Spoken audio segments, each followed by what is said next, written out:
Hello friends, ఎఫ్సెట్ అంటే engineering agriculture ఫార్మసీకి సంబంధించిన web counselling ప్రాసెస్కి సంబంధించిన ఫీజు కట్టించుకోవడం అనేది 7/7/2025 నుంచి అఫీషియల్గా స్టార్ట్ అయింది.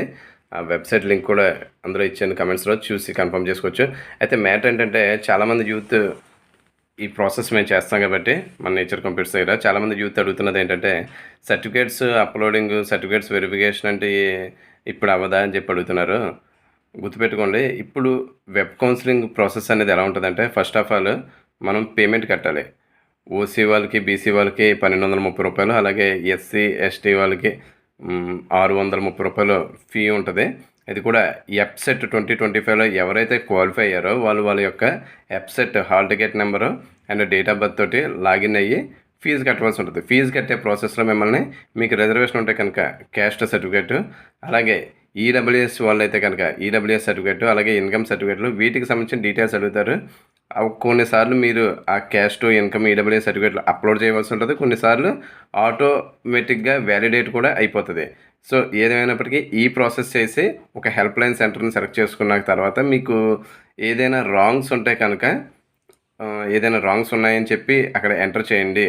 ఆల్ డీటెయిల్స్ కరెక్ట్ అయితే కనుక ఎస్ అని నొక్కండి అని చెప్పి ఒక ఆప్షన్ వస్తుంది. దాని ప్రకారం రాంగ్స్ ఏమైనా ఉన్నాయంటే కనుక మీరు రాంగ్స్ ఉన్నాయని సెలెక్ట్ చేసుకుంటే నెక్స్ట్ స్టెప్లోకి వెళ్ళి ఆ రాంగ్స్ ఏదైతే ఉన్నాయో అది ఆటోమేటిక్గా అప్డేట్ అవుద్దా, లేదంటే హెల్ప్ లైన్ సెంటర్కి వెళ్ళవలసి ఉంటుంది అనేది నెక్స్ట్ స్టెప్లో తెలుస్తుంది.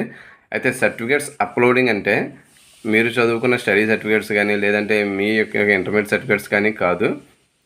కేవలం ఈ క్యాస్ట్, ఇన్కమ్ సర్టిఫికేట్లని అప్లోడ్ చేసి ఫీజు పే చేస్తే సరిపోద్ది. ఆ తర్వాత మీకు ఎలిజిబుల్ ఫర్ ఆప్షన్స్ అనే పాయింట్ వస్తుంది. ఈ లోపల అది వచ్చే లోపల మీ అప్లై చేసిన ఈ డాక్యుమెంట్స్లో, అప్లోడ్ చేసిన డాక్యుమెంట్స్లో ఏమైనా కరెక్షన్స్ ఉంటాయి కనుక వాళ్ళు మళ్ళీ మీకు ఎస్ఎంఎస్ ఇస్తారు. కాబట్టి మీరు ఫీజు పే చేసిన తర్వాత వెబ్ లింక్లోకి వెళ్ళి ఎప్పటికప్పుడు చెక్ చేసుకుంటే సరిపోద్ది.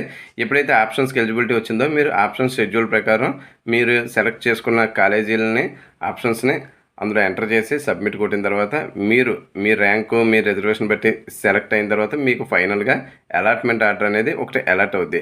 ఆ అలాట్మెంట్ ఆర్డర్ తీసుకుని సంబంధిత కాలేజీకి వెళ్ళే ప్రాసెస్లో మీరు మీ యొక్క అన్ని సర్టిఫికేట్స్ని, ఐ మీన్ 4th నుంచి 10th వరకు చదివిన స్టడీ సర్టిఫికేట్స్ని, అలాగే మీ యొక్క ఇంటర్మీడియట్ మార్క్స్ మెమోస్ని, అలాగే 10th, అలాగే Aadhaar card, passport size colour photos, మీ ఎంసెట్ తాలూకా అప్లికేషన్ డీటెయిల్స్, ర్యాంక్ కార్డ్స్ ఇవన్నీ తీసుకుని వాళ్ళకి సబ్మిట్ చేసి అప్పుడు ఫీజు పే చేయవలసి ఉంటుంది.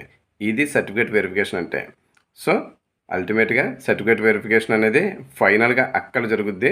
ముందుగా జరిగేది వెబ్ కౌన్సిలింగ్ ఫీజు ప్రాసెస్. ఈ ఎంటైర్ ప్రాసెస్ మన నేచర్ కంప్యూటర్స్ దగ్గర అయితే చేస్తున్నాము. సమాచారం ఉపయోగపడుతుంది అనుకుంటే మన వాళ్ళందరికీ షేర్ చేయండి. ఇలాంటి లేటెస్ట్ అండ్ యూజ్ఫుల్ అప్డేట్స్ రావడానికి మన ఛానల్ అయితే సబ్స్క్రైబ్ అవ్వండి. Thank you.